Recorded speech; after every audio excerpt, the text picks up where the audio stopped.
also have several others in attendance. And he's here to talk about the state's is proposing a new inland hazard area, or making changes to what's existing, that's been existing for some time. And also he wants to speak about, we are on the agenda for the Coastal Resource Commission February 12th for our static line exemption update. We received a static line exemption in 2009, and part of the stipulations of that approval was every 5 years we have to give an update about how we are managing the beach with a plan. There has to be a financial plan in place on how we are maintaining our beach. And in that report, the Coastal Resource Commission would certify it and grant us another 5 years. Also in 2016, and that what that did was allows for some allowances and address some non-conforming for oceanfront development. In 2016, we got approval for a development line, and that added even a few more allowances for non-conforming and the way the setbacks were measured from as well. And Ken will just speak to those. I'll turn it over to him. Good morning, and thank you again for letting me come and talk to you about these proposed rule amendments and the proposed new boundaries. What we found so far is that these workshops and even with the public hearings have been very beneficial to helping folks at least understand the process that went through considering how the boundaries would be mapped and also looking at the rule amendments. And as Jeremy had pointed out, I think most of the Wilmington field staff are here too to hear the questions and see the comments, or hear the comments as well, so that they might be prepared to help the town with questions, since they're more closely tied to you guys than the Morehead City office. But we're always available for questions in Morehead City or Wilmington, so definitely reach out to us at any point if you come up with something or a property owner has a question about something that we don't talk about today. So I want to talk about the inlet hazard area rule amendment and update. And when I roll into the static line exception and the development line, I'll probably just be more prepared to just help with questions that you might have with those two particular issues, because I will touch on the, I think when we talk about the property at the, just before Freeman Park, I'll mention the static vegetation line there, and we can talk about the exception when we talk about that scenario with the inlet hazard area. And so that may be a good lead into the questions related to that.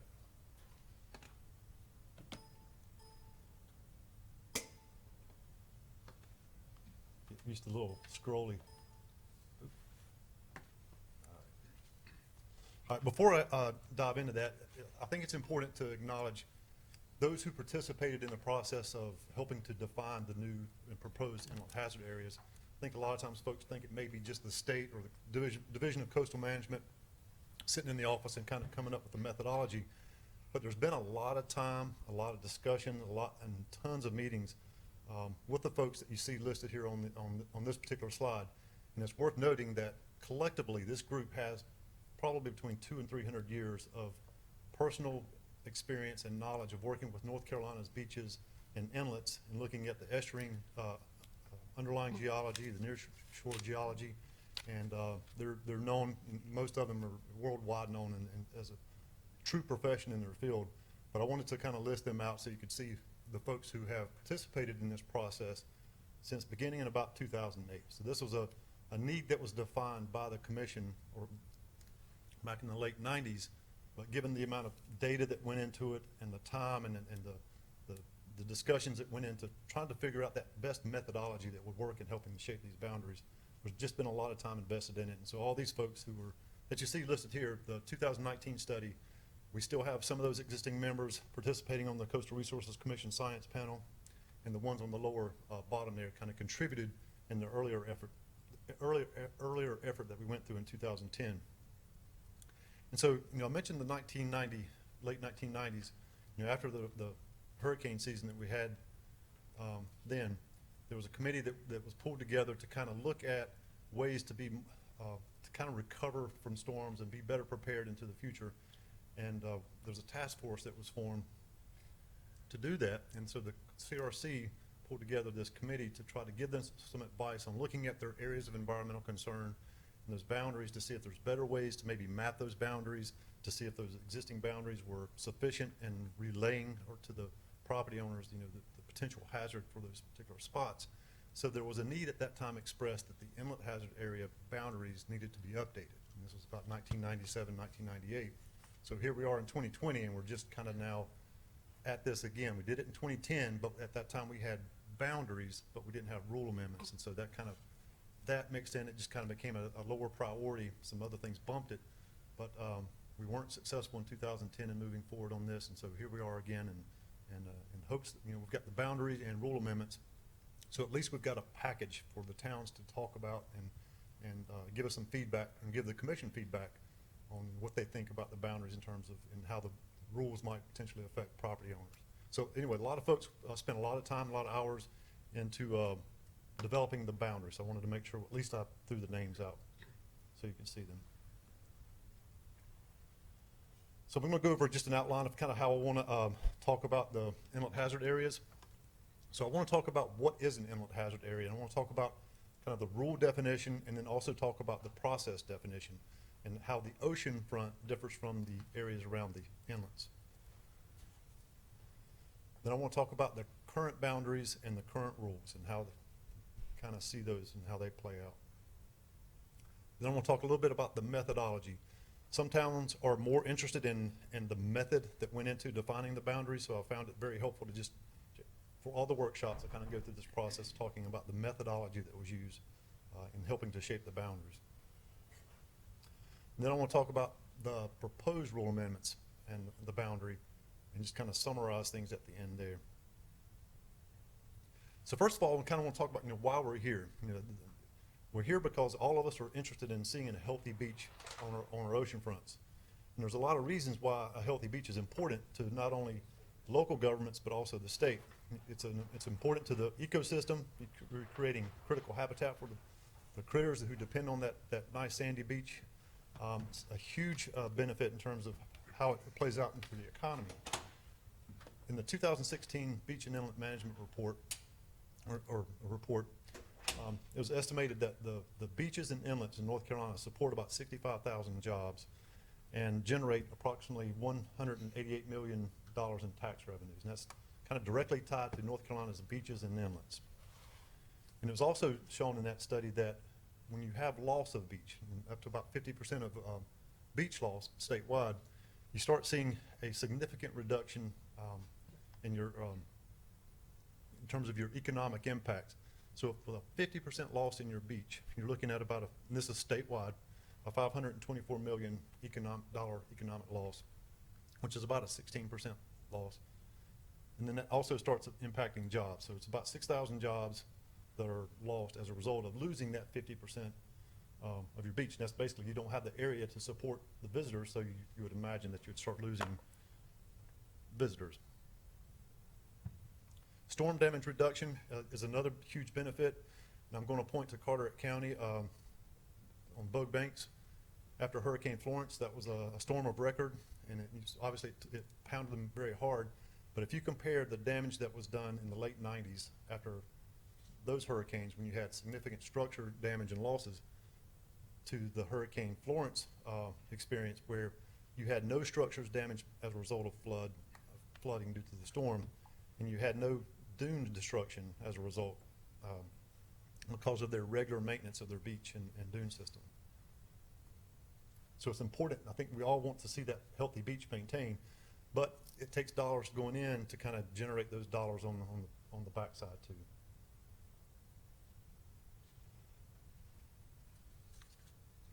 And so why do we care about that healthy beach? I talked about the ecological, the economy, and the storm damage reduction benefits in that. But one of the things that we're having a challenge with is, we're seeing an increase in storm events and intensity. In fact, between 2018 and 2019, the United States saw $14 billion storm events. 2017 was was in the top 7 most active hurricane seasons on record. Shoreline change rate inside of inlets is typically 5 times higher than on the ocean front. So we see higher rates at inlets in terms of the erosion rates. That's not necessarily for Carolina Beach Inlet, but a lot of the inlets in North Carolina, we see much higher rates of erosion. Erosion control and mitigation. Approximately right now, 80% of North Carolina's oceanfront communities have installed a large-scale beach nourishment project to some degree on their oceanfront, whether it's their entire jurisdictional oceanfront coverage or just a section of it. But we're seeing an increase in beach nourishment. More towns are doing projects more frequently, and they're putting larger volumes of sand on the beach to kind of maintain that nice, healthy beach. In North Carolina, we see more inlet sandbag structures than we do on the oceanfront. Population, this is nationwide. We got, if you look at it on a nationwide scale, 10% of the country's land area holds 40% of the population. So since 1980, we've had a population increase, and this is nationwide, or between 1970 and 2010, a population increase of 34.8 million. So that's about a 40% increase in population. So we're seeing the population grow in our coastal areas. And we're seeing recovery costs go up as a result of having more people living in those areas where you have hurricanes come through and do a significant amount of damage. So in fact, 1980, or since 1980, we're looking at about just under $1 trillion nationwide that, in terms of damages that have been done as a result of hurricanes. And on average, since that beginning in 1980, the average event is costing about $22 billion in recovery costs. So we're seeing more people, and recovery cost goes up as a result of having more people living in those more hazardous prone areas. So now that kind of gets into why the the state of North Carolina and the Coastal Resources Commission thinks about maintaining that beach and acknowledges that those areas are prone to things that you would not encounter if you go on the mainland or go inland.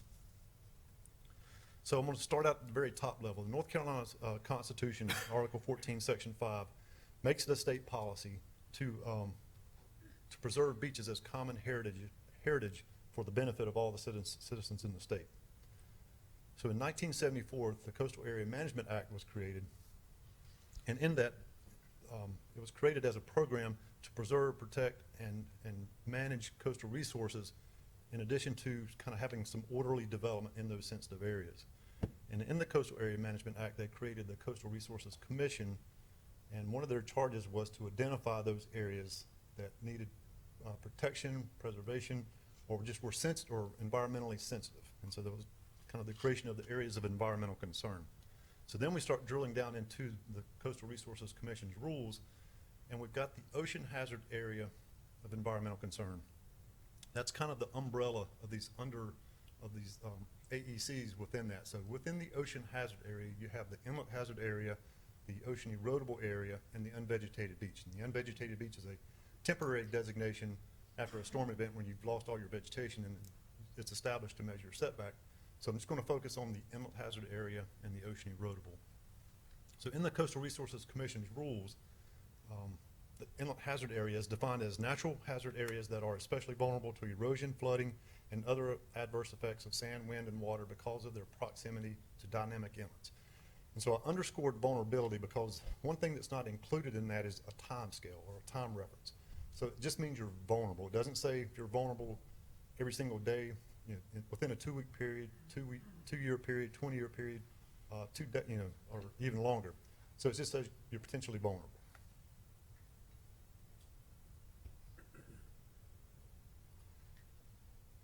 So we have the ocean hazard area, and within that we've got the ocean erodible and inlet hazard area. So I want to talk a little bit about what is the difference between the ocean front and the inlet.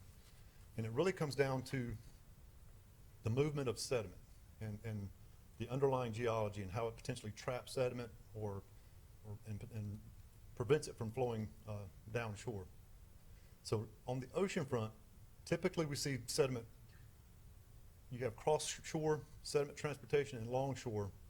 You have wind-blown and overwash. And wind-blown, we included that in there too because that is a significant contributor to moving sediment around on the beach. I can point to Nag's Head. If you've been up there after their 2010 beach nourishment project and seen the volume of sand that was just blown from the beach up underneath houses that had essentially filled the underneath side of the house and was covering decks that was 1 story high. So the sand of the wind can certainly move it, And at some places in North Carolina, it has a significant contribution to the movement of sand, but typically on our day-to-day, we're seeing that cross-shore and longshore sediment transport. And on the ocean front, in an open system, generally the shoreline is linear in terms of its response. So if you have a shoreline that's eroding at 2 feet per year, then typically you're going to see that section of beach, all along is going to be eroding at 2 feet per year.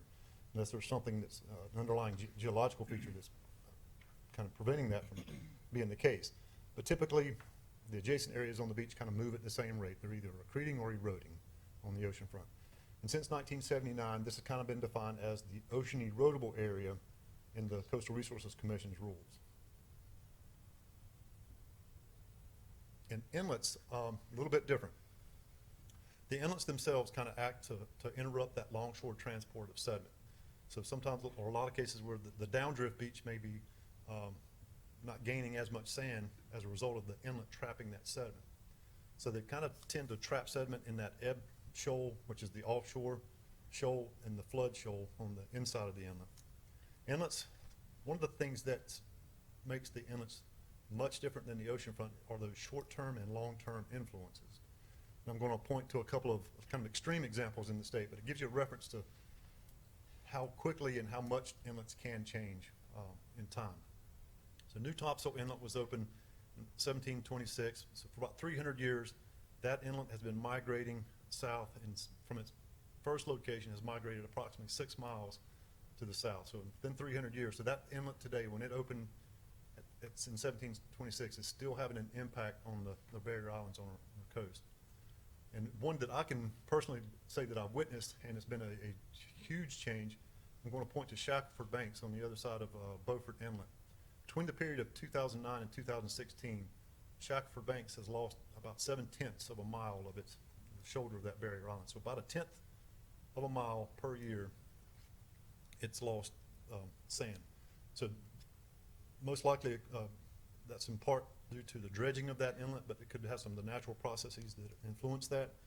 But that's an example of how short-term influences can change the end of a barrier island adjacent to the inlets.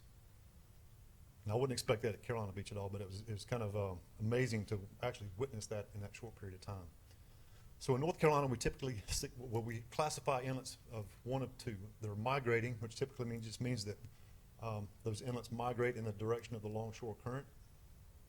And then, like I pointed out, the New Topsail's moved 6 miles in 300 years.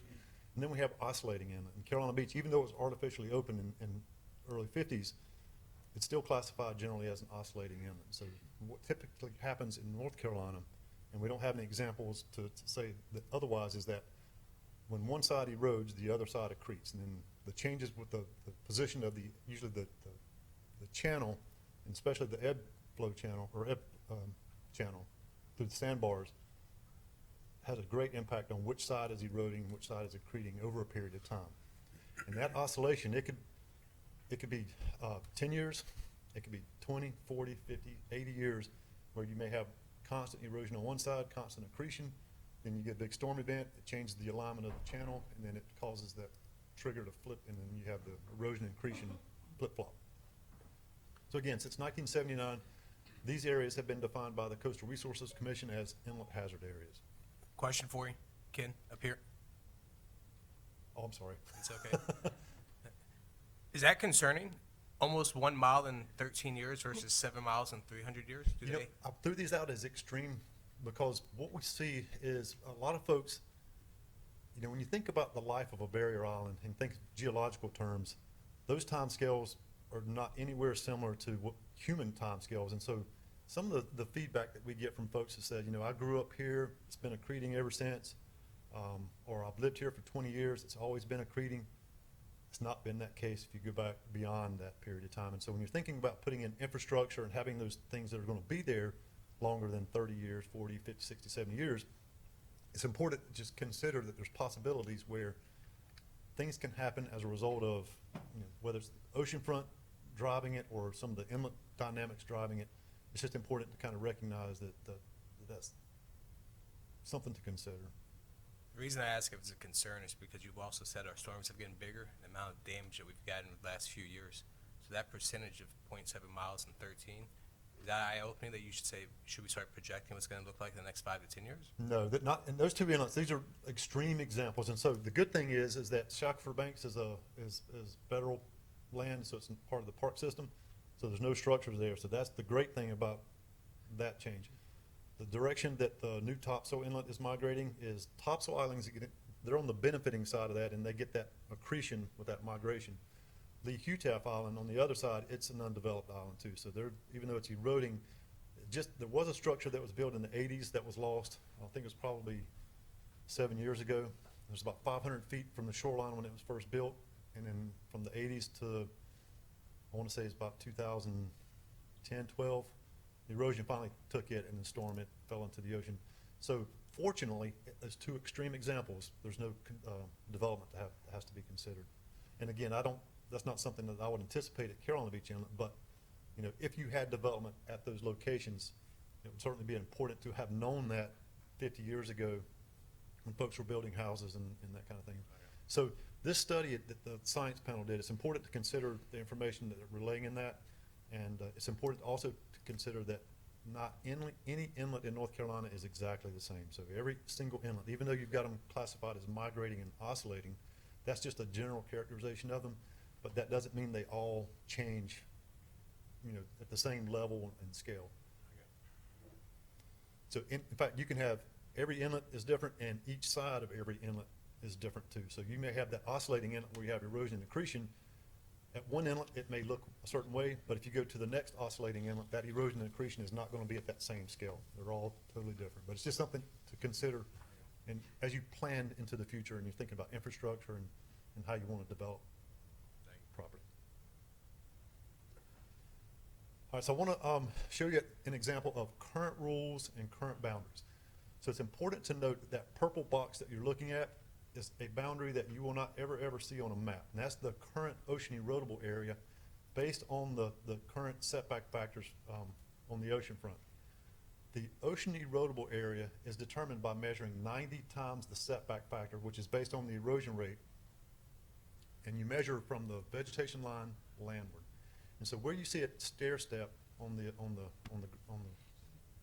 slide, that's where your erosion rates go up. So you see, start on the left, it starts at 2, so that's 2 times 90, 180 feet back from your vegetation. Then as you move towards the inlet, you get a 6.5, and so 6.5 times 90, which would be 585 feet. So that's your landward boundary of the OEA.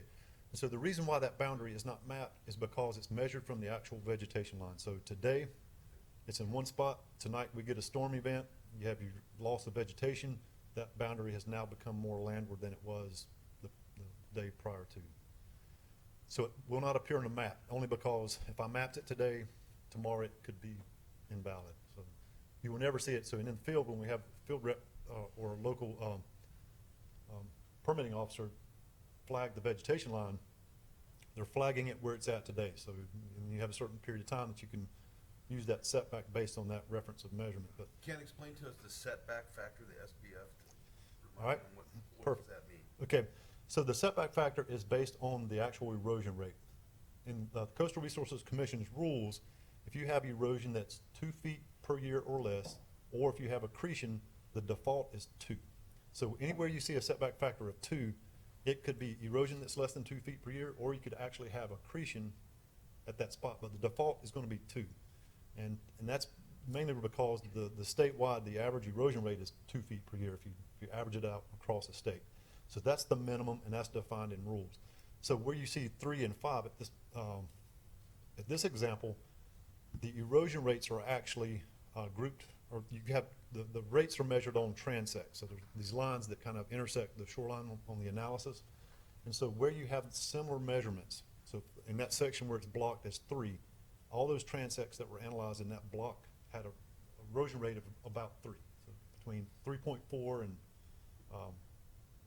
2.6. So you kind of average that out. And so that reflects the actual erosion rate based on that method of analysis. And the landward boundary of the OEA is also the maximum setback. So in the Coastal Resources Commission rules, the maximum setback for a structure that's 100,000 square foot is 90 times whatever your setback factor is. but that's also that landward boundary of the OEA. And so the box on the far right is the current inlet hazard area. So one of the things I failed to point out here is I've circled the 6.5 and have the yellow arrow through it. I wanted to emphasize this because this is important with the proposed updates. When the boundaries were first mapped in 1979, they had a similar argument when they were trying to figure out, setback inside of inlet hazard areas. And a lot of folks were not happy about it, and a lot of discussion went around using inlet erosion rates inside the inlet setback or the inlet hazard area. And at that time, what they decided to do, because it was so controversial and the method wasn't quite as defined, or as well defined as it is today, they decided at that time what they would do is pull the adjacent ocean erodible area setback factor and just apply it inside the inlet. And I'll talk about why that's important in a minute. So that was kind of the default. It's like, all right, we're not going to calculate erosion rates inside the inlet. We'll just pull from that adjacent OEA and just apply that rate inside the inlet. And Ken, an ocean erodible area is the area that's susceptible to erosion or what? Yep, and that's and so when the state does erosion rates, they're not using that as a predictor.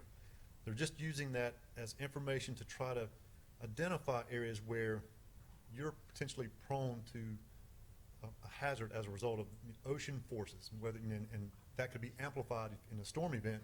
You're just trying to identify those areas where there's potential risk associated with things that can come at you from the ocean front. And then those day-to-day things are amplified by storm events, and so it's kind of a way of looking at where you have those higher erosion rates. You want to set back those larger structures farther back to keep them safer longer, in an effort to try to protect property and life.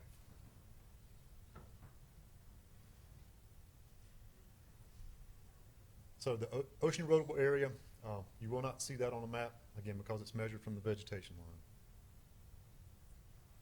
So why are the commissioners wanting to look at updating inlet hazard areas? These were first mapped in 1978. They were approved by the commission in 1979, and they were anticipated that they would need to be updated again at the end of the late 80s. So here we are today when we're still using those 1979 boundaries, and we have multiple inlets where that boundary now sits actually inside the inlet itself. Or in this other example, less extreme example, where it's on dry sand beach, maybe in the marsh, a little bit in the water, but it doesn't really reflect the current potential risk of erosion as a result of the inlet tide processes there. So the boundaries are, they're not telling you much if you were to sit and look at this map that sits inside the inlet. So this is just an example of why. All right, so why does the commission want to amend the rules? So one of the big things is because of that adjacent OEA. So at most of the inlets that was analyzed by the science panel, that inlet hazard area boundary did extend along shore farther away from the inlet. So if you apply current rules to an updated boundary, you can imagine that as that boundary moves along shore, you're hitting those lower erosion rates. So now you're actually picking up, potentially a very low erosion rate, applying that inside a boundary where actually you have very high erosion. So you're not doing the property owners you're doing a disservice to the property owners if you're giving them that false hope of, well, the erosion is only 2, when in actuality you've got higher erosion rates, but you're just applying a rule to that updated boundary. So that's why the rule amendments are being also proposed with the updated boundaries.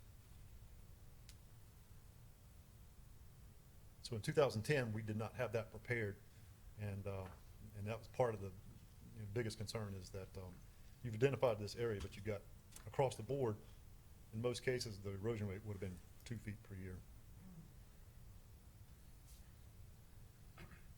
So one of the questions that I get most, and I'll talk about the kind of the top questions that I get overall, but I think a lot of folks don't understand the current rules in relation to the current boundaries, and I think that's super important. So I wanted to make sure I wanted to talk about the current rules. So right now, I mentioned that inside the inlet hazard area, you're pulling that oceanfront rate, and that's what you're using for your setback. New construction, residential is limited to 4 units or less. Commercial is less than 5,000 square feet, and density is 1 commercial or residential unit per 15,000 square foot of land area. And so what we have seen in doing the workshops is this rule's kind of been interpreted two different ways. Or the 15,000 square foot of land area has been. So we've been kind of looking at this as 15,000 square foot of land area per parcel. But there are towns who have, early on, has applied this as, you may have 2 parcels or 3 parcels, but you're limiting one structure per 15,000 square foot of actual land area, regardless of whether it's 2 parcels or 3 parcels or just one. So that is one thing that we'll confirm with the commission on how they are anticipating that they want to apply that rule. And I'll talk more about the commission's future discussions on rules at the end too. The other one is the grandfathering. And it is the intent of the commission, let me save that. I'll talk about the proposed amendments on that. We'll talk about today's rules. Current grandfathering rules do apply inside of inlet hazard areas. And specifically, the 0306A5L, and I forgot I had the slide on grandfathering. So there's 2 check marks. These will apply inside, these are current rules inside current inlet hazard area boundaries that do apply. And so if you have a structure that was built prior to August 11th of 2009, can meet the minimum setback of 60 or 30 times the setback factor, and does not exceed the original footprint or size, and built as far landward as feasible, you can rebuild a structure that cannot meet its current setback. And this is current rules today. Also, there's another rule that's not necessarily considered grandfathering, but was kind of classified as grandfathering, is if you have a lot that was created after June 1 of 1979, but you cannot meet the current setback that's in place today, you can use the setback in place at the time that the lot was created. Be as far landward on the lot as feasible, and limited to your landward most adjacent structure, and then you're limited to a 2,000 square foot size limit.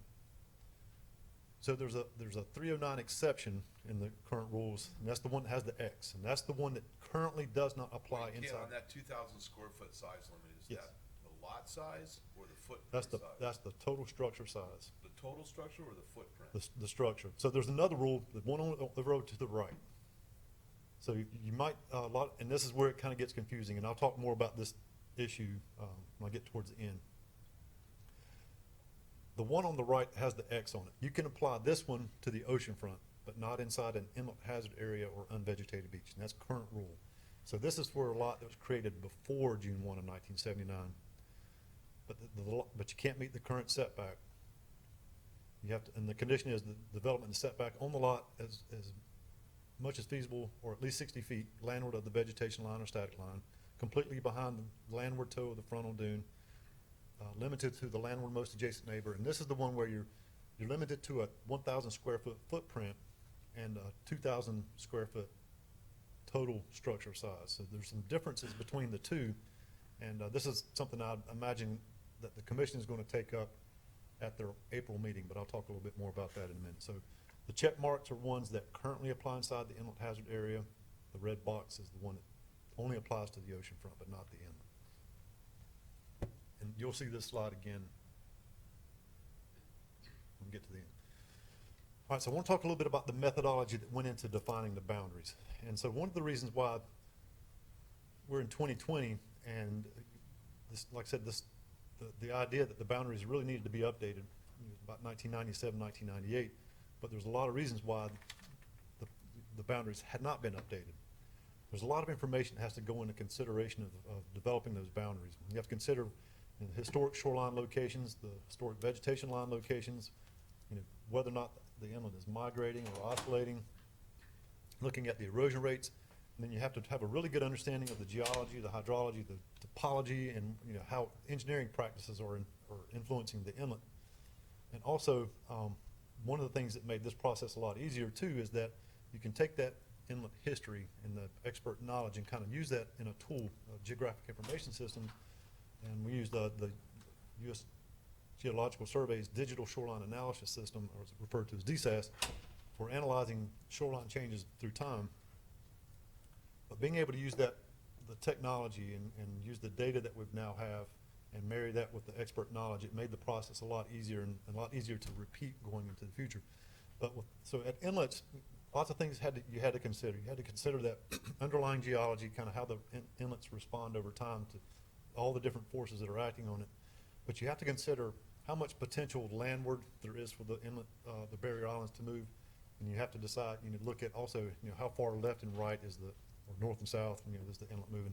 And then how far down the beach does the inlet have an influence on the shoreline position, where it has a kind of that dominant influence.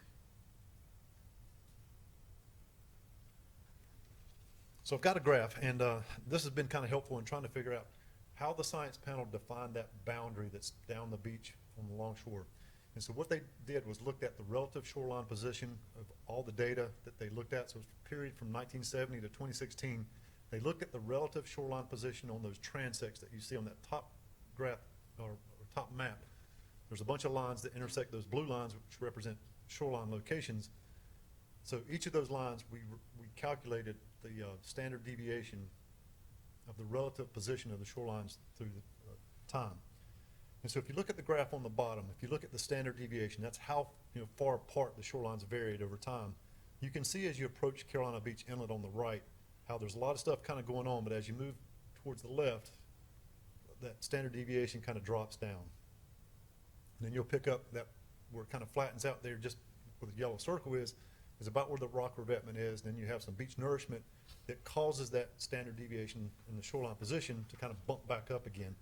But that's how the science panel kind of looked at.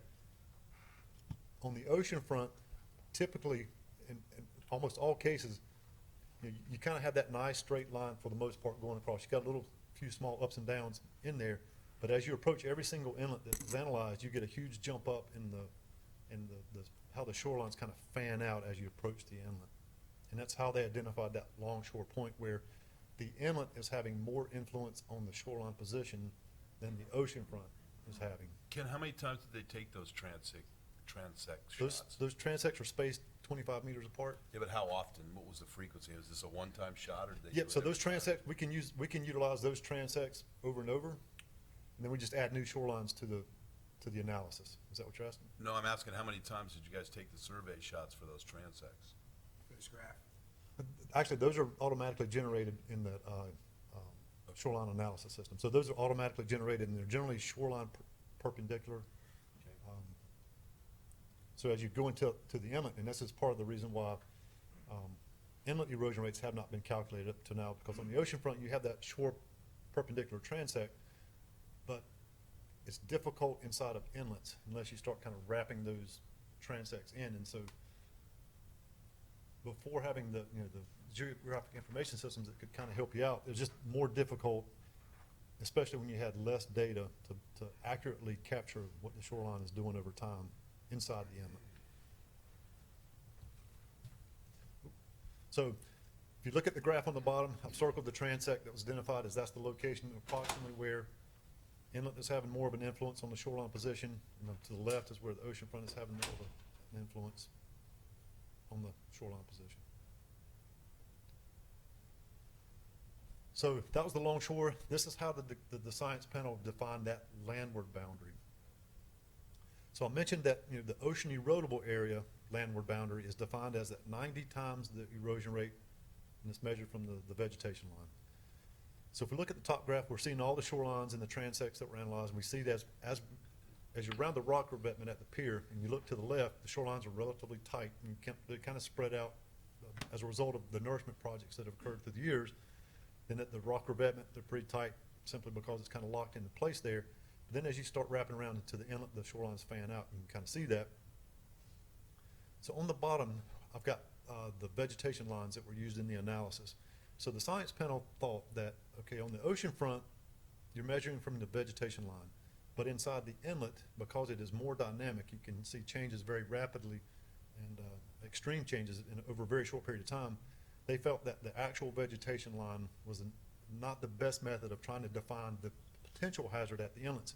So what they did was we threw all the vegetation lines on a map, and then we mapped the most landward position that the vegetation had been throughout that time span that we looked at. So between 1970 and 2016, that black line that you're looking at on the map represents that most landward position of the vegetation. Now, that could be a composite of 1970, 1980, 2016, It just depends on the location and its most landward position, so that was called the hybrid vegetation line. So that would be used in measuring and I'll talk about how it's measured from that. So if you're looking at that closely, you'll see that there are some green lines that are a little bit more landward, and that's because there was a statistical smoothing to try to filter out some of those escarpments that you might pick up due to overwash. And this is a good example of that, where you might have some overwash and it pushed the vegetation farther back. And then rather than having the jagged line, the hybrid vegetation line position was then smoothed to try to filter that out. Any particular reason why you guys think about why that vegetation line has moved, accreted so far towards the ocean? I mean, in the inlet hazard, if it's supposed to be highly erodible, why are we seeing so much movement towards the ocean with the vegetation line? Any ideas? So obviously you're not putting nourishment right there at this location, but when you have reduced storm frequency, typically when you do have reduced storm frequency, and I mentioned earlier that we're seeing higher storm frequency, but it all comes down to how those storms approach North Carolina as to the degree of impact we see statewide. So typically you're talking about local. So if we're looking at Carolina Beach, when the storm frequency and how it hits this location is less, or either you have those lesser intense storms, and you might have that vegetation accrete rather than the overwash taking it out. And so it's expected that typically you would see that oceanward migration of the vegetation as long as you're not having the erosion.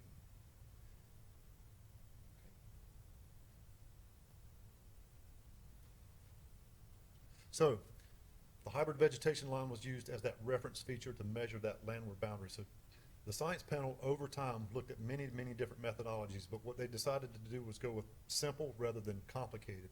So just like the oceanfront OEA boundary is mapped, they looked at that hybrid vegetation line and then measured 90 times the erosion rate back on that. And then they utilized their understanding of the underlying geology or certain characteristics or things that are going on that they are aware of at these inlets that potentially where that line may not capture the real risk. So what they did at Carolina Beach Inlet was they did the 90 times the erosion rate, which in this case from the rock revetment moving towards the inlet was that default minimum of 2. So that just like on the ocean front, if you have accretion or you have an erosion rate that's less than 2, they said 2 is the default, so it's 2 times 90, so it's 180 feet from the hybrid vegetation.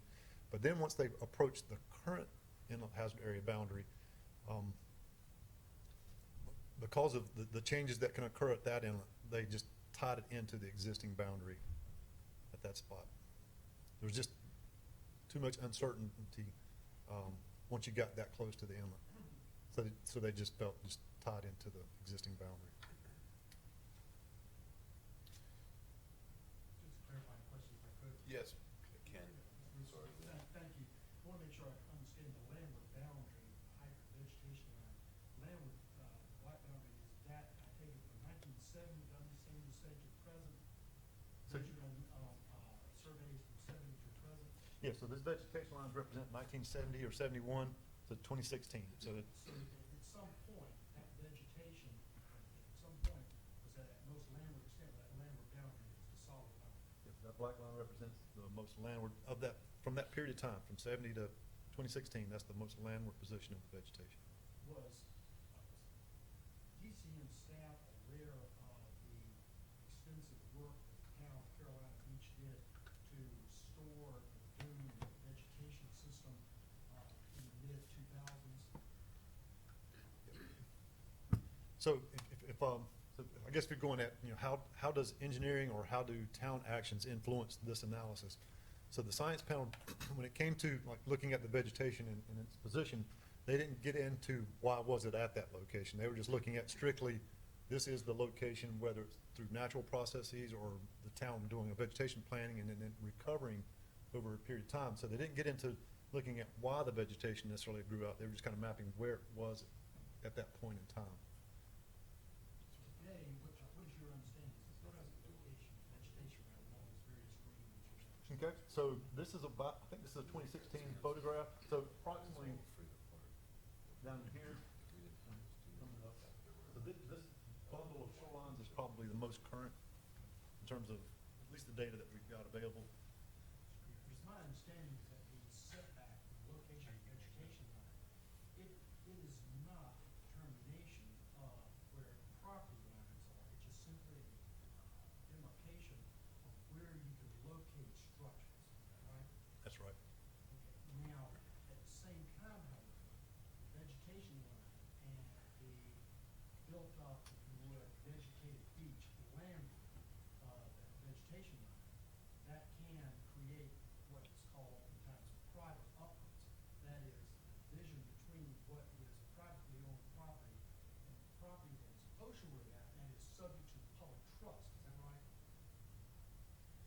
So if it's a naturally accreting beach, that property owner can actually gain some, but once it becomes submerged, then it becomes property of the state. So then obviously if public funds have been used to put the beach back, then it's public trust. Certainly the property owner doesn't get that benefit of, Talking about sand, but what if it's public monies that create vegetation and the constructed dune system that is anchored by that vegetation? okay? You can utilize, if you have the development line or the static line exception, you can utilize that line to determine your setback. So even if you get that, even if that accretion of the vegetation is due to the town planting it, or it's just natural, the property owner does get that benefit of being able to measure from. My question is a little bit more precise than that. Okay. This is the question. This is the difference between what is privately owned versus what is substitute public trust. Granted that if it's pumped in sand, right, that's substitute public trust. But whether it's public trust sand or whether it's natural sand, if government vegetates, or even a private individual vegetates and anchors that dune system and turns into a lush barrier island vegetated system, does DCM have a position as to whether or not that is then deemed to be private uplands, not subject to public trust? That's a question for AG. That's above my. Nice dodge. We get it. And I would be scared to try to answer that one. You understand? Thank you. That's a big issue across the country. I was gonna bring it up, I didn't know where you were talking. So that's generally how the longshore boundary and the land boundary is mapped. So it's very similar. Like I said, the science panel went through a lot of variations on how to calculate that boundary. And what they found was a lot of those methods that they did earlier on was when you have an area that has a higher erosion rates, what happened was is that risk was amplified and captured in mapping that boundary so far landward that it was just unrealistic that that was going to be the actual hazard.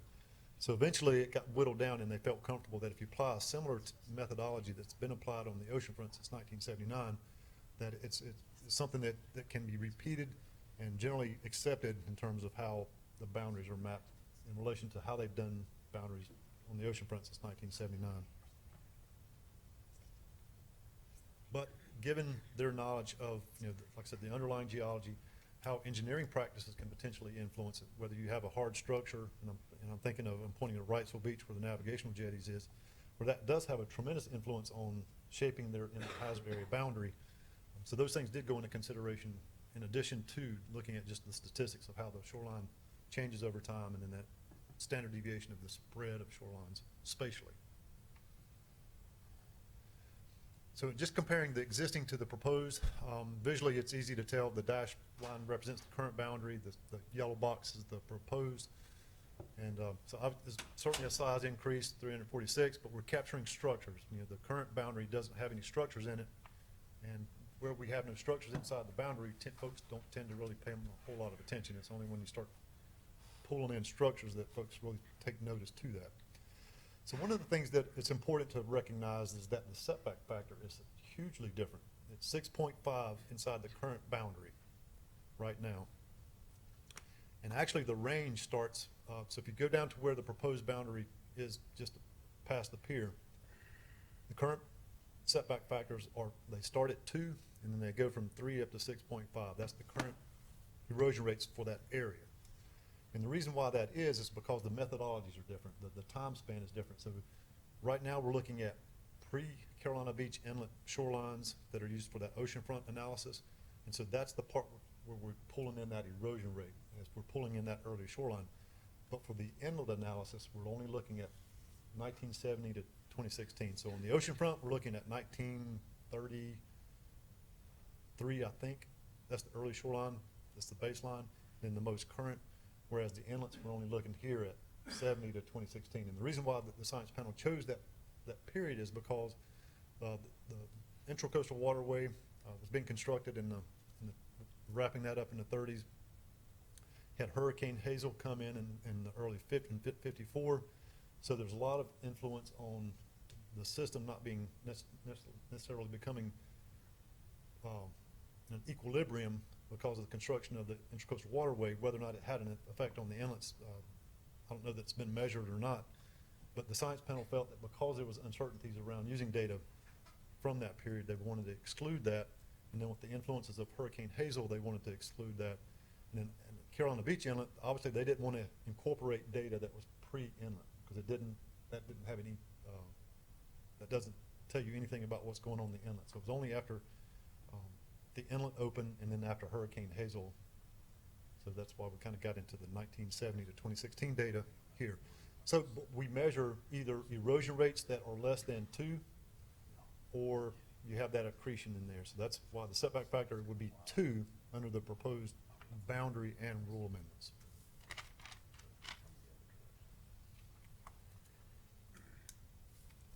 So this was, the town of Carolina Beach was the first, I'm gonna certainly use you guys as an example. You were my first firestorm in terms of email and phone calls.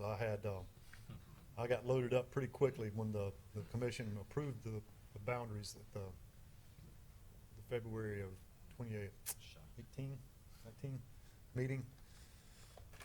And so the big issue became that 5,000 square foot structure limitation and where you measure setback from. And so here I'm going to get into, I talked about the current rules and the proposed rules, but it's the intent of the commission. If you have a structure that is greater than 5,000 square feet, you can meet your setback, then you would be allowed to rebuild. However, that is not specific in those rule amendments, and so that's one of the things that the commission is going to need to consider. And so we're probably going to be going through another round of rule amendments, which would again open up the public hearing phase of this process. So by no means is this process over, but I think it's important that we spell that out in the rules to capture, if you can meet your setback, you're an existing structure, you were not in the inlet hazard area before, but now you are. If you can meet your setback, you can rebuild. Explain meet your setback. What does that mean specifically on, because Okay. we get the questions from these homeowners and property owners. What does that mean on these individual All right. property owners? Fantastic question. So we have a graduated setback, and that graduated setback is based on the size of the structure and the erosion rate itself. So the size of the structure, the minimum is 5,000 square foot or less. The minimum, or the minimum setback is 30 times 2. And that's the minimum setback factor. So it's 60 feet. From the vegetation From line? the vegetation line. So a lot of the questions that I'm getting is where would we measure vegetation? There by the pier where you have the parking lot. And I know that I was talking to the Wilmington office, and I think it would be appropriate because the static vegetation line is essentially sitting right on top of the rocks there. But let's say we didn't have the static vegetation line, and if I were doing an interpolation, and traditionally in the past, kind of how we approach this, where we have, like, this is a great example, you've got a parking lot. Obviously, you're not going to have vegetation grow in that parking lot, so typically what you would do is you would look to your adjacent neighbors, look at their vegetation line, look at the one to the left and right, then you would interpolate across that. So if I were just looking at this photograph and interpolating a line across, that's generally where I would probably call the vegetation line, just for sake of this presentation. And this is not official, because I think, I was talking to Heather, and I think it might be appropriate just from the static vegetation line since it's centered on those rocks. But we could assume that that's about where the vegetation line would be. So if we look at current setback requirements, and I'm gonna just look at what's inside the inlet hazard area, which is that yellow line that kind of goes up, that represents that proposed outside boundary. So that right now is the minimum setback inside, just inside that inlet, proposed inlet hazard area boundary. So that would be, it's 3 times 30, so that gives you the 90. So that's the minimum. So that's for a 5,000 square foot structure or less, that's the setback.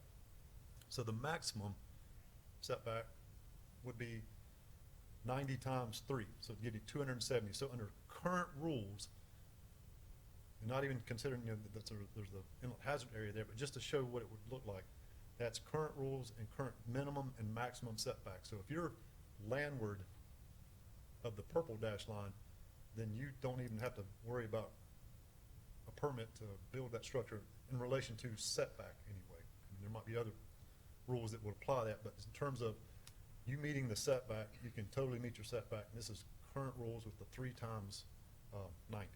So what do we do with the ones in between? All right, we're going to get to that. So let's look at the proposed inlet setback factor and rules. So the solid yellow line represents, if these rules and boundaries went into effect today, that yellow line becomes your minimum setback. So that's 2 times 30, 60 feet. And then if we throw the maximum, it's 180 feet, that purple line would represent, for a structure that was 100,000 square foot or greater, that would be the setback requirement. 100,000 square feet or greater? So you have that graduated setback that starts at 5,000 square foot, 10,000, 20,000, 40,000, 60, 80, and 100. And then the setbacks start at 30, 60, 65, 70, 75, 80, and then to 90. And it's all kind of tied to the size of the structure and that graduated setback requirement. So 90 times is always going to be your maximum, regardless of, I mean, it's a 100,000 square foot structure or greater. So when it comes time for someone on that one that's caught between the purple dotted line and the purple solid line, that building right there, Yep, that area right there. right? When they come to see Jeremy and say, Jeremy, I want to rebuild that, if that building's somewhere between 8 and 15,000 square feet, I'm just guessing. It's gonna be 8, you know. So how do they measure that setback when you say it's graduated? All right, so this is, in going through this, whenever we map, the science panel mapped the boundary, they didn't get into looking at rules. They didn't get into looking at how the boundary is mapped in relation to actual property boundaries. Just straight up analytical, that's how the boundary was mapped, that's where it fell. So on the ocean front, when we map the erosion rates and do the blocking, if we have a setback factor transition, so if you go from 2 to 3, we always shift that boundary to give the lower rate, or the property owner, the benefit of that lower rate. So that's why that black dash line, that's actually where the transect crosses, but it's kind of jagged because we're giving those property owners where it intersects the benefit of that 2. Now, when we go to the proposed inlet hazard area boundary, that setback factor is 2. But now we have this little sliver of leftover 3 that was in there. And so this is going to be an issue where that's unreal. Where that 3 is coming from is because of the other methodology on the oceanfront erosion rates. We've got that high rate in there. That's just kind of that transition area where we're going from high to that 2. So what we would probably have to do is actually go back in and rerun those numbers to exclude data that's going towards the inlet. So we would stop the oceanfront analysis at the inlet boundary, and that would make that 3 then a 2. But this is going to be something that the commission is going to have to give us an approval to do, because 3, when you're sandwiched in between 2 setback factors of 2, doesn't make a lot of sense if you're one of those property owners. So this is going to be if this comes up, you know, between now and when the commission talks about this, because the commission's going to see this slide, because we're going to talk about questions, comments, concerns that we've gotten so far, potential issues, and this is a potential issue where we've not shifted anything based on whether or not it cuts a parcel. So where we have a purely a boundary driven purely by the statistics, and it crosses a structure or property, then will the commission want to amend that boundary to give the benefit of the property owner? So, all right, shift it to exclude them if you're split. So it may be something the commission will definitely want to talk about. So in the past, the commission has adjusted the boundaries based on unique circumstances. Okay. So my vision for this, and my prediction is that this would become 2, because since I'm the one who does the blocking on it, I just know that 3 is coming from, it's pulling from data that's going towards the inlet. If you exclude that data, then that's going to make that 2. That's just that transition period where you're going from higher erosion to Now, lower I got the erosion. transition, you guys have figured that transition area and that block in. The question was, from the setback, those buildings with the pool, the ones that are not in the purple, the ones to the right, that are 2 larger buildings on the previous slide were between the 2. So when those homeowners come to Jeremy and say, we want to rebuild, the exact same footprint we have, how do they calculate that you said there's a graduated based on the square footage. So yes, you just have to meet your setbacks. If you're just wanting to tear it down and rebuild, you're just meeting the current rules. You just have to meet your setback. If a storm comes through and tears your house down, then you can utilize those grandfathering rules. So the grandfathering doesn't apply if you just decide, all right, I want to build something different and utilize grandfathering.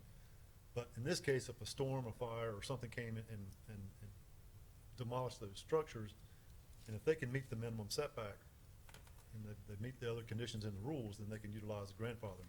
So if you're inside the inlet hazard area, and you're an existing structure, like, again, if you're over 5,000 square feet, if you can meet your setback, you're good to go. Okay. And if you can't, you can still utilize those grandfathering rules in there. But if you can't meet the grandfathering conditions, and these are current grandfathering conditions, and the biggie that we're seeing is that structures built after that August 11th of 2009 date is one of the key things. Right, so I would guess Leanne would probably know, or Ed would, I'm pretty sure those buildings were built prior to 2009.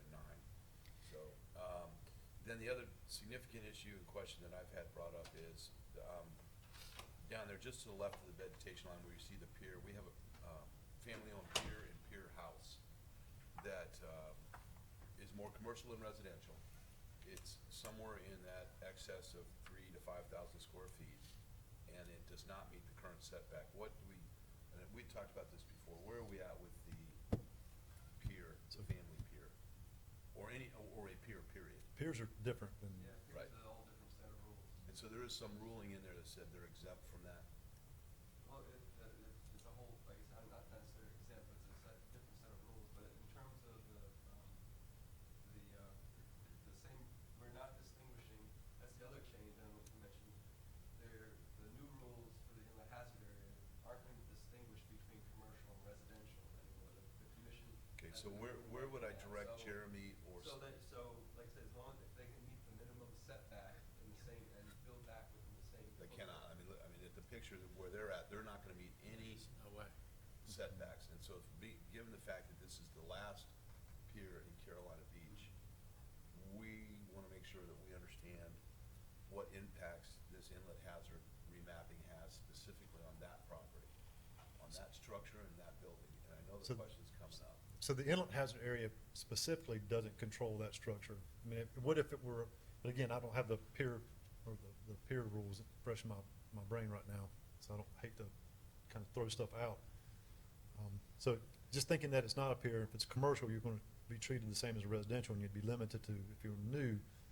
But if you cannot meet the setback, and you're greater than 5,000 square foot, I think it'd just be a variance process of So approaching the commission I'm gonna and- ask Jeremy and perhaps Noel or somebody, we need to get some written statement on that. The folks that own the pier have asked me specifically where that's specifically on their property. So not now, we don't need to bog Yeah, it. Wilmington office may be able to help with. There's a separate jurisdiction, you said. That's an issue irrespective of what's going Yeah. on. Yeah, and in 1996, after Fran, the pier went in front of the Coastal Resource Commission and got approval to rebuild. That- Yeah, that's that was what in it's- 96. The questions come up, okay? I'm just, so I wanna be very clear that we get a specific answer, whether it's inlet hazard, ocean hazard, or other setbacks issues. Jeremy, we've gotta get these people an answer. I'll ask So the we're Wilmington working on office to help with Ken, that we can question. bog on- down, 'cause that is different, I get it. I agree with Councilman Shuttleworth. That's probably a lot of the calls that you've gotten. So if Jeremy, if you and Ed and Bruce could focus on getting us some real hard facts on that, because that's something we're going to have to answer. That's a good question.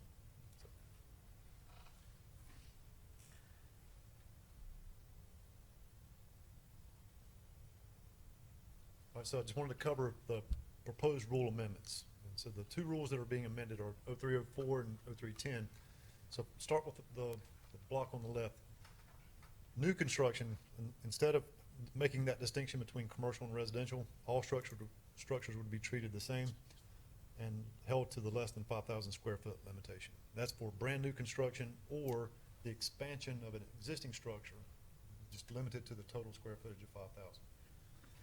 Density, same as today, only one commercial or residential unit per 15,000 square foot of land area.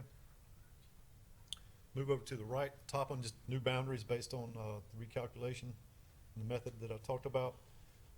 The biggest change in Carolina Beach Inlet, there's no development there except for just that little portion there by the pier. But you're getting the benefit of actually getting a lower rate, but the setback is based on inlet erosion rates and not that adjacent oceanfront. So that again, the existing grandfathering rules still apply. Again, I'll throw those back up there. Two check boxes on the left, those two rules would apply inside the proposed boundary. The one on the right currently does not apply to inlet hazard areas, and then there's not any proposed amendments at this time to change that. But I will go ahead and let you know that staff is already seeing that there's gonna be potentially additional amendments based on the feedback and the comments and the concerns and the questions that we've gotten. And a lot of them have been very legitimate questions for that the commission needs to consider. And a lot of it's tied to this, you know, the pre and post June 1 of 1979 date and the significance of that 1,000 square foot footprint versus the 2,000 square foot footprint, but both still 2,000 square feet, but having that distinction between the 1,000 square foot footprint or 2,000, you know, is that important still today? Because a lot of these rules were developed early on in the Coastal Resources Commission's rules, so it's now worth looking at, is this something that is still applicable today to today's conditions, or is it something worth reconsidering going forward? So I see these things still, and even the size of the structure, that 5,000 square foot, and the density piece, I see that's definitely very open for future discussion for the commission. So this is just a proposal to get to kind of gauge feedback from the towns. And so if there's something that the town feels very strongly about, certainly make sure that we get that, those comments back. And in case I forget, when I get to the summaries part of it, but I wanted to mention it first time. We just got an extension for the public comment period. We got it extended to March 2nd, so it's not January 31st now. We had a lot of folks saying, hey, we need more time. And so March 2nd. So how would the public comment to you? So we've been, and I'll cover that at the end, but it's either you can send email to myself or Braxton Davis, the Director, Division of Coastal Management. A lot of folks have been sending, just copying me and him as well. And I'll talk about that too at the end. But email work, or just, you know, send a package of stuff via mail from the Morehead City office. So at a glance, just updated boundaries. In terms of rules, structure size limited to 5,000 square foot. That's for brand new structures or the expansion of an existing. Density is limited to 1 unit per 15,000 square foot of land area. And then setback is based on inlet erosion rates, not the oceanfront. Grandfathering rules still apply. So that's, in a nutshell, what the proposed rules and boundaries change. So I probably could add 1 or 2 additional questions, but through most of the process, these were the most, let's kind of summarize the bulk of the questions that I was getting. And number 1 was probably, is development prohibited? And development is not prohibited in an inlet hazard area. Just, you gotta meet your setback, just like today. And in an inlet hazard area, again, you're just limited to the 5,000 square foot footprint and the density of 1 unit per 15,000 square foot of land area. Is my house now non-conforming? If it's non-conforming today, most likely it's going to be non-conforming tomorrow. The good thing about there at the pier, with this proposal, you're going from an erosion rate setback factor of 3 to 2. So there is some benefit in going to that a lower rate. So there's potential that you might have an existing non-conforming structure that potentially might be under a lower setback factor. Can I rebuild? Yes, if you can meet the setback, and again, I want to mention this, if you're over 5,000 square feet, but you can meet your setback, then you can certainly rebuild, but even if you're inside of an hazard area, and that's the intent of the commission. It's not spelled out in the rules, but the commission probably needs to specifically spell that out so that folks can see that and feel better about how the rules will be applied. Ken, I have one question. You mentioned that was 5,000 square feet maximum. So if you're anywhere located in that polygon of the inlet hazard area, are you limited to 5,000 square feet? That's for, if you're inside the polygon, you're limited to 5,000 square feet for a brand new structure, or if you have an existing but you want to expand it, you're limited to a total square footage of 5,000 square feet. Or if it is substantially damaged? All right, so that gets into that grandfathering. So if you're damaged beyond the 50% rule, so if the damages is 50% more than the appraised value of the structure, then you have to get a CAMA permit, and so then you have to apply the rule. So if your damage is less than 50% of the appraised value of that property, you don't even have to get a permit to do the repairs. But the grandfathering does come into play. If it's something where you need a permit but you can't meet your setback, then you can. So if you're located in the polygon, but you may not even need a CAMA permit, but if you're over 5,000 square feet, then you can go bigger or If you- build.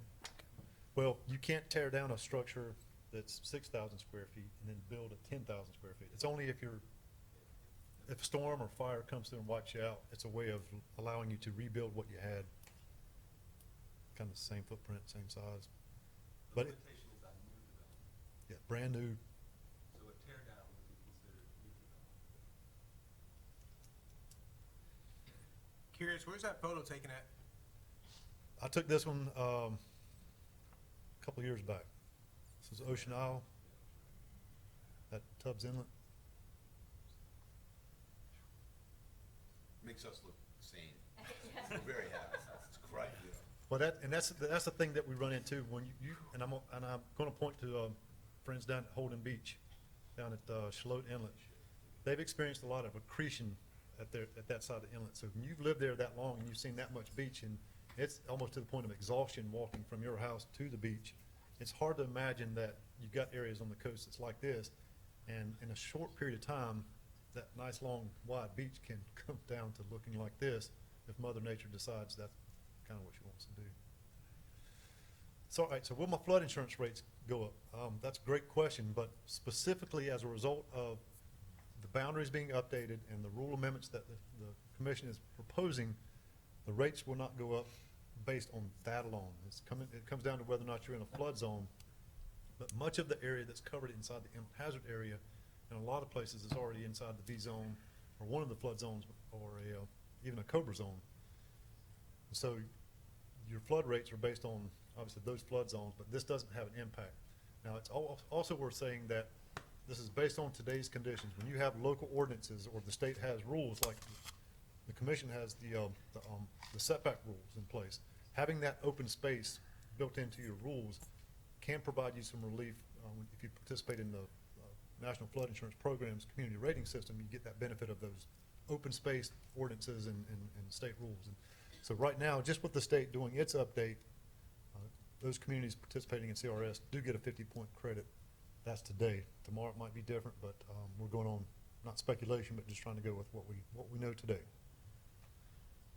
But the value of the erosion rate itself, or the fact that you're now in an inland hazard area zone or an ocean erodible area, that doesn't go into the calculation of determining your flood insurance premium. That was based on my last conversation with the FEMA rep that does at least for the community rating system, point evaluation. Will this affect property value? All right, so there's two studies I always reference. And there was one that was done in 2015. I think the other one was done in 2005. One was in Carteret County, one was in Dare County, that tried to tie, looking at property values tied to erosion, land erosion, and property values tied to flood zones. And so, hands down, if you're inland, not on the ocean front, absolutely. If you're in a flood zone, I think it's about a 10%, you can see about a 10% decrease in property value if you're in that flood zone. But they could not make that direct correlation on the ocean front if you're in a certain flood zone, and that's on the ocean front. And that's because of a lot of different reasons, but mainly because it's that perceived quality of life. And so trying to pull out the differences between the amenities, the newness of the structure, the location, and just the buyer's motivation and that perceived quality of life, it kind of overshadows that negative effect that being inside that flood zone or the erosion might have.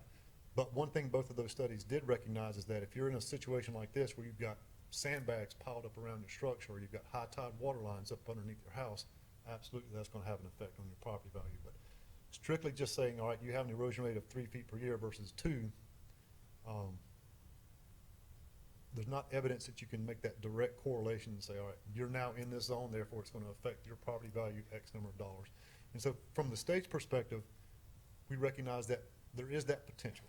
We're certainly going to acknowledge that, but we can't base any speculation into the analysis that we do. We have to, because the speculation is endless, so we have to base it on what we know to be, simply changing the boundary and the rule. Is there a direct, immediate correlation to affecting property value? So that's very difficult, if not impossible, to pull that out for those oceanfront properties. If you go inland or somewhere else, you could probably make that correlation very easily. But on the oceanfront, it's super challenging without getting into the speculation. When will the updates go into effect? This has become a moving target. Initially, we were kind of thinking that the commission would hear public comments at their February meeting, but given the volume, and then we've gone and done the workshops for local governments, the volume of feedback and comments and the concerns and questions, there's no way in February the commission will see those comments. So at a minimum, they're going to see those in April. I'm 99% sure. So and so again, the public comment period was extended to March 2nd. And so at that point, we will then bundle all those comments up, and I will summarize them and then give the actual comments to the commission to consider at April. I know their Coastal Resources Advisory Council is going to be talking about the boundaries and the rules in February, and I know they'll also make a recommendation to the commission. Whether they do it at this meeting or April, don't know, but usually they'll have a discussion on something and then make a recommendation to the commission at their report to the commission at that same meeting. So I see more amendments potentially coming, just based on the feedback that they're getting from local governments, because this is the first time that this commission has gone through this process with inland hazard areas. So they were very interested to kind of look at, all right, adjusting the current rules, got the new updated boundaries, and kind of sending that out for public comment and seeing what they get back in terms of gauging concerns and getting questions. So there's much more discussion that the commission is going to have to take on inland hazard areas. So maybe. With the stuff we already know we're gonna need to do, it's gonna have to be re-advertised for public hearing at least, so that will be at some point after April, another 60-day public comment period and consideration by the commission, so depends on where we're at that point, what the commission document, so it's ongoing. So it's ongoing. So There's nothing imminent. they could say in April, yep, we approve it, but I know I highly doubt that's going to be the case. But if you want to just Where take is that April meeting at, Ken? the April meeting will be Manio, or is it Yes. Manio? Okay. So the February. And so meeting- you say if they make amendments in April, it'll go back to public comment? Yes, it will. Okay. Yeah. And we're going to definitely We'll be lucky to see this in the third quarter. It's We're, yeah, we're definitely going to talk to the towns. Yeah. Like, maybe. end of the year would be about the earliest I kind of would see it. Because we'll go through and reaching out to the towns again too to talk about the amendments. But what we want to take, because the towns have legitimate concerns, and as I mentioned earlier, a lot of the rules that are in place that are tied to that oceanfront and in some spots, and especially the inlets, is very early rule language from early 80s. And so, there's much more development now, and all the towns are, like 80% of the towns on the oceanfront are doing some part of their shoreline doing large-scale beach fill projects. So back when these rules were initially put in place, beach nourishment was very rare, with a few minor exceptions, and you didn't have the development that you've got on the barrier island. So it's worth them taking a look at those older rules to see if it's still worth considering and going forward. So still got a ways to go. This is a process, again, that started 1997, 1998. And I know that I've heard folks say that the commission was trying to fast track this process, and it's been far from fast track so far. So hopefully it'll. Excellent. Thank you. Does council have any more questions for Ken? So, Just appreciate the. lots of great information. Leighton?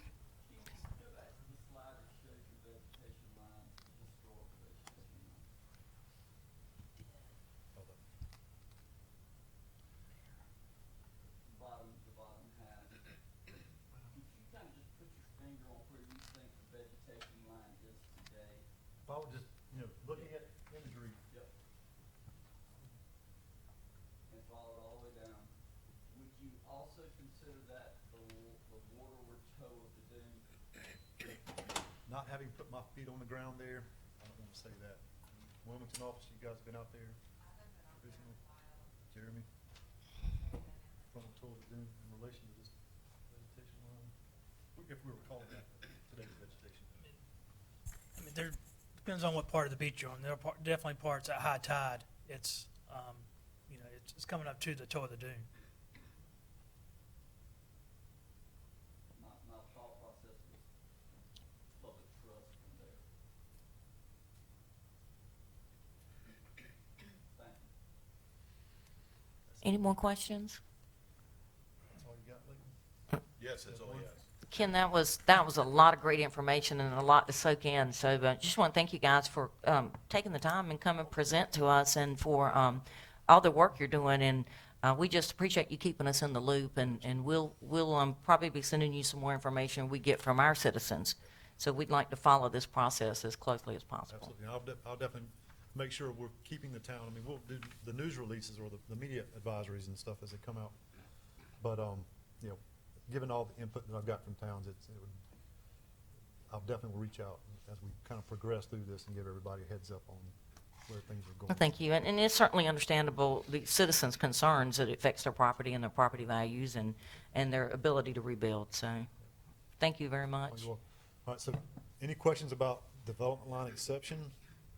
Or, I mean, development line or static vegetation line exception? I didn't really prepare to have a presentation on that, but I thought if you had specific questions, or I can just give you a quick brief overview of what's the difference between the two. We rely particularly on Jeremy, so if he's got a grasp of that. We're good. Good? Okay. Can I ask a question? Absolutely. Sure. Ken, I'm Jill Zimmerman. I'm a homeowner that had emailed you back in the fall to ask some questions about what's going on with the new building next to us. And I know that, you know, you gave some really good information. I really appreciate that. And so one of the things that we as homeowners are realizing is the way we're set up in our part of the beach, we don't really fall into this part like we did in the Hampton, obviously. So we already got like 120 feet of dune, which is kind of unusual for other parts of Carolina Beach. So what's gonna happen to us, as I explained to you, is if somebody rebuilds, they can potentially, this will go 40 feet farther beyond the adjacent property. So we of course would like to have the town looking at realigning the development line in our area because it's so far out. So my question would be you know, what is involved to have the town look at that section, it's about a half-mile area where the development line's about 40, 50 feet further out from the other property. So what would be involved for the town to have to do that? Okay, let me back up a little bit. So when the development line came into place, it was the Coastal Resources Commission's intent that a town would have either the exception, the static line exception, or they would have the development line, but not both. So Carolina Beach is unique in that you have the development line and you're gonna ask the commission to reauthorize your exception. Currently, there are no rules on the commission's, in the commission's rules that say that you can't have both. They've expressed that it's not their intent to allow that. So that will be a topic of discussion at this meeting in February, and whether or not they want to insert some rules that say you can't. So we will be presenting the town's authorization for the static, or the static line exception, but I just don't know what direction that the commission is going to go on that exact, but I know they have expressed concern that that was not their intent to have a town with both the development line and the exception, because there are conflicting, basically it's conflicting rules when you boil it down.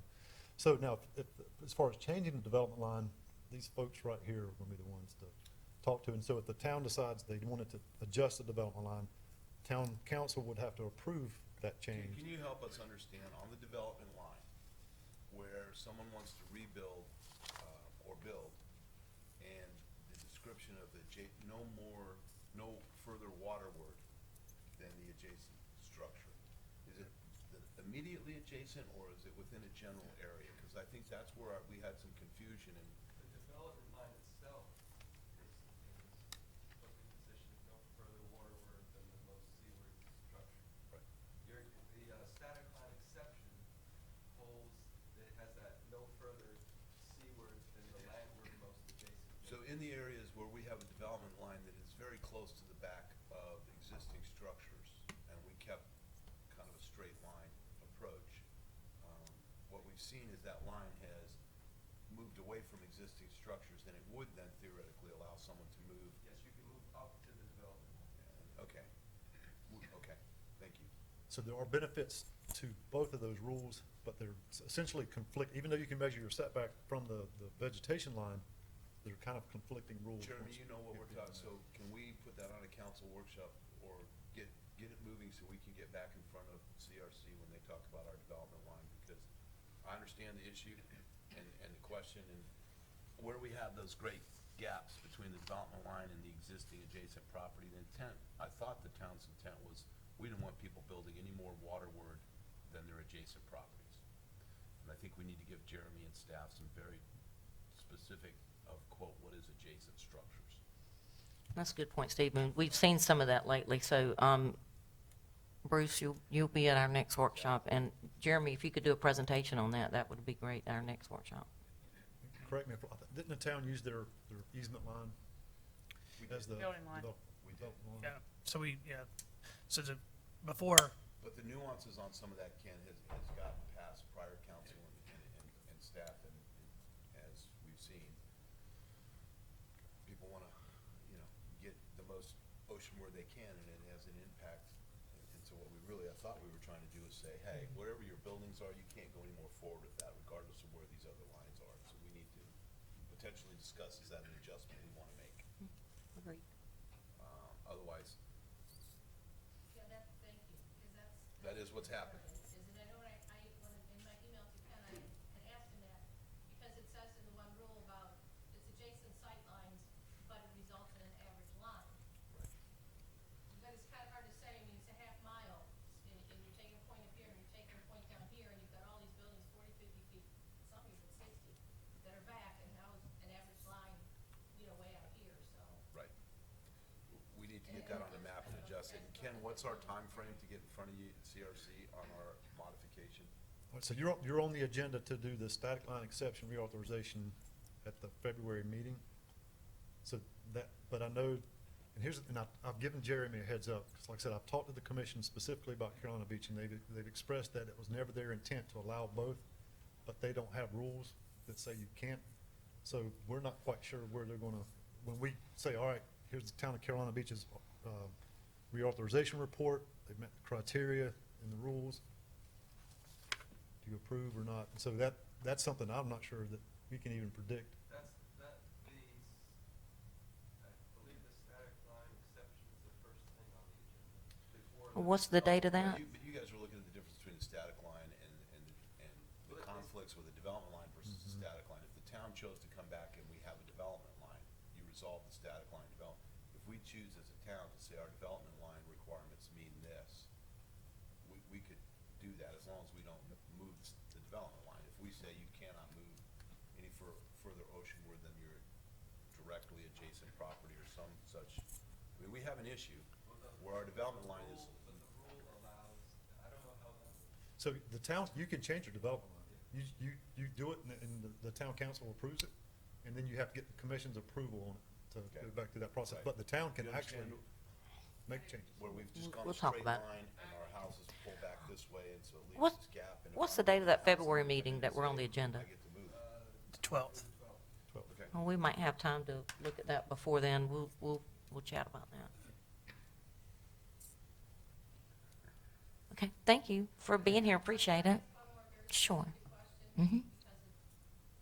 Yeah, go ahead. So one other question I asked you, Ken, was because I know in that area where you use the development line, and you have the 5,000 square feet, I know I asked you a specific question about do you count enclosed floor area elevators? And I know it's hard for you to know because you haven't seen the property, you haven't looked at the building, but you told me if the elevators were enclosed, and if they were attached, and worth the outdoor lift time, then they should be included in the total floor area. So my concern with that, to the town council, is the floor area initially, when it was counted, did not include the elevators.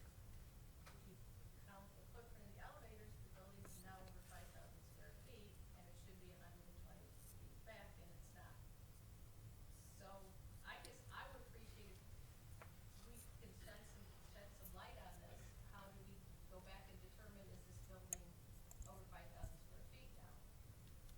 I'm gonna look at the Wilmington office to see if you're familiar with that property.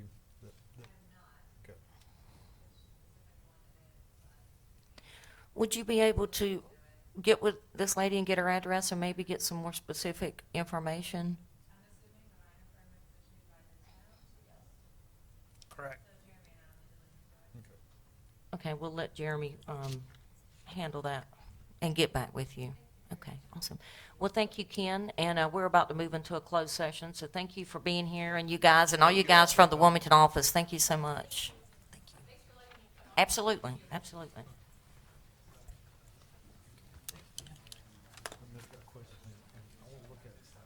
So at this time, council will go into a closed session. Motion to go into closed session to discuss attorney-client matter in accordance with TCB, hang on, guys, TCB Carolina Freeman LLC, NHC 18 CVS 3151, Town of Carolina Beach versus BNF Enterprises LLC, NHC 18 CVS 3152, Town of Carolina Beach versus DRDK LLC, NHC 18 CVS 3153, Town of Carolina Beach versus Freeman Beach LLC, 18 CVS 3154. All in favor? Aye.